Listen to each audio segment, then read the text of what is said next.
Hi friends, എല്ലാവർക്കും Sahaslife സ്വാഗതം. ഇന്ന് ഞാനിവിടെ ചെയ്യാൻ പോകുന്നത് ഓറഞ്ച് കേക്കാണ്. അത് കുറച്ച് ഇൻഗ്രീഡിയൻസ് വെച്ചിട്ട് കുറച്ച് സമയം കൊണ്ട് നല്ല സോഫ്റ്റ് ആൻഡ് ഫ്ലഫി ആയിട്ടുള്ള ഓറഞ്ച് കേക്ക് നമുക്ക് വീട്ടിൽ തയ്യാറാക്കിയെടുക്കാം. അപ്പോൾ അത് ഭയങ്കര സിമ്പിളാണ്. ഞാനിവിടെ ബ്രൗൺ ഷുഗർ വെച്ചിട്ടാണ് ഓറഞ്ച് കേക്ക് തയ്യാറാക്കിയെടുക്കുന്നത്. അപ്പോൾ ആദ്യം തന്നെ 2 കോഴിമുട്ട പൊട്ടിച്ചെടുക്കുക. വൈറ്റും യോക്കൊന്നും മാറ്റണ്ട, ഫുള്ളായിട്ട് തന്നെ എടുക്കുക. എന്നിട്ട് നന്നായി ബീറ്റ് ചെയ്ത് കൊടുക്കുക. അതിലേക്ക് 1/2 കപ്പ് പൊടിച്ച ബ്രൗൺ ഷുഗർ ചേർത്ത് നന്നായി ബീറ്റ് ചെയ്യാം. വൈറ്റ് ഷുഗർ നിങ്ങൾക്ക് ചേർക്കാം, ഞാനിവിടെ ബ്രൗൺ ഷുഗറാണ് ചേർത്തിരിക്കുന്നത്. അതിലേക്ക് 1/4 കപ്പ് ഓയിൽ ഒഴിച്ചിട്ട് നന്നായി ബീറ്റ് ചെയ്ത് കൊടുക്കുക. എന്നിട്ട് ഒരു ഓറഞ്ചിൻ്റെ ജ്യൂസ് നന്നായി പിഴിഞ്ഞെടുത്തത്, എന്നിട്ട് അതും കൂടി മിക്സ് ചെയ്ത് നന്നായി ബീറ്റ് ചെയ്ത് കൊടുക്കുക. ഇനി 1 കപ്പ് മൈദയിലാണ് ഞാൻ കേക്ക് ഉണ്ടാക്കുന്നത്. അതിലേക്ക് 1 ടീസ്പൂൺ ബേക്കിംഗ് പൗഡറും 1/2 ടീസ്പൂൺ ബേക്കിംഗ് സോഡയും ചേർത്ത് നന്നായിട്ടൊന്ന് മിക്സ് ചെയ്ത് കൊടുക്കാം.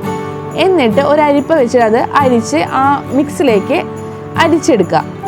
എന്നിട്ട് കട്ട പിടിക്കാത്ത രീതിയിൽ നന്നായിട്ടത് കേക്ക് ബാറ്റർ നമുക്ക് കുഴച്ചെടുക്കണം. നന്നായി മിക്സ് ചെയ്യണം, അതിലൊരു കട്ട പോലും പിടിക്കരുത്. നല്ല സോഫ്റ്റ് ആയിട്ടുള്ള ബാറ്ററാക്കി മാറ്റിയെടുക്കണം.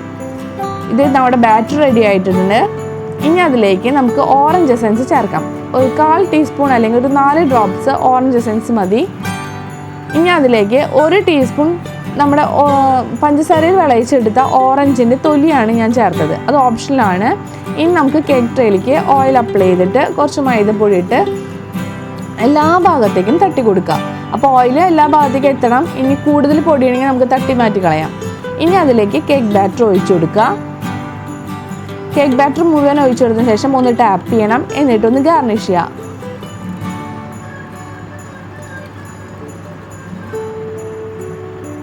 ഇനി ഞാനിവിടെ ഓവനിലല്ല, ഒരു അലുമിനിയം പാത്രത്തിലാണ് ചെയ്യുന്നത്. അപ്പോൾ അതിനെ പ്രീഹീറ്റ് ചെയ്യാൻ വേണ്ടി ഉപ്പിട്ടിട്ടാണ് ഞാൻ പ്രീഹീറ്റ് ചെയ്യാൻ വെക്കുന്നത്. 15 മിനിറ്റ് വേണം നമുക്ക് പ്രീഹീറ്റ് ചെയ്യാൻ. ഹൈ ഫ്ലെയിമിലിട്ടിട്ടാണ് ഞാൻ പ്രീഹീറ്റ് ചെയ്യാൻ വെച്ചത്. ഇനി 15 മിനിറ്റിന് ശേഷം നമുക്ക് കേക്ക് ട്രേ ഇറക്കി വെച്ച് ഒരു 25 മിനിറ്റ്, കറക്റ്റ് 25 മിനിറ്റ് നമുക്ക് ബേക്ക് ചെയ്തെടുക്കാം. ഇതേ നമ്മുടെ കേക്ക് റെഡി ആയിട്ടുണ്ട്. ഞാൻ ടൈമർ വെച്ചിട്ടാണ് 25 മിനിറ്റ് കൊണ്ട് ഞാൻ ബേക്ക് ചെയ്തെടുത്തത്. നല്ല ഫ്ലഫി ആയിട്ടുള്ള നല്ല സോഫ്റ്റ് ആയിട്ടുള്ള നമ്മുടെ ഓറഞ്ച് കേക്ക് റെഡി ആയിട്ടുണ്ട്. ഇപ്പോൾ ബ്രൗൺ ഷുഗർ ചെയ്തെടുത്ത കാരണമാണ് കേക്കിൻ്റെ കളർ ഇങ്ങനെ ഇരിക്കുന്നത്. നിങ്ങൾ ഓറഞ്ച് കേക്ക് നിങ്ങൾക്ക് വൈറ്റ് ഷുഗറിൽ ചെയ്യണമെങ്കിൽ നല്ലൊരു ഓറഞ്ച് കളറായിട്ട് കിട്ടും. അപ്പോൾ എല്ലാവരും ട്രൈ ചെയ്ത് നോക്കണം. ഇഷ്ടപ്പെട്ട ലൈക്ക് ചെയ്യണം, കമൻറ്റ് ചെയ്യണം, ഷെയർ ചെയ്യണം. പിന്നെ സബ്സ്ക്രൈബ് ചെയ്യാതെ കാണുന്നവർ ആരെങ്കിലും ഉണ്ടെങ്കിൽ സബ്സ്ക്രൈബ് ചെയ്യണം, നമ്മളെ സപ്പോർട്ട് ചെയ്യണം. അപ്പോൾ നമുക്ക് അടുത്ത വീഡിയോ ആയിട്ട് കാണാം. Okay, bye bye.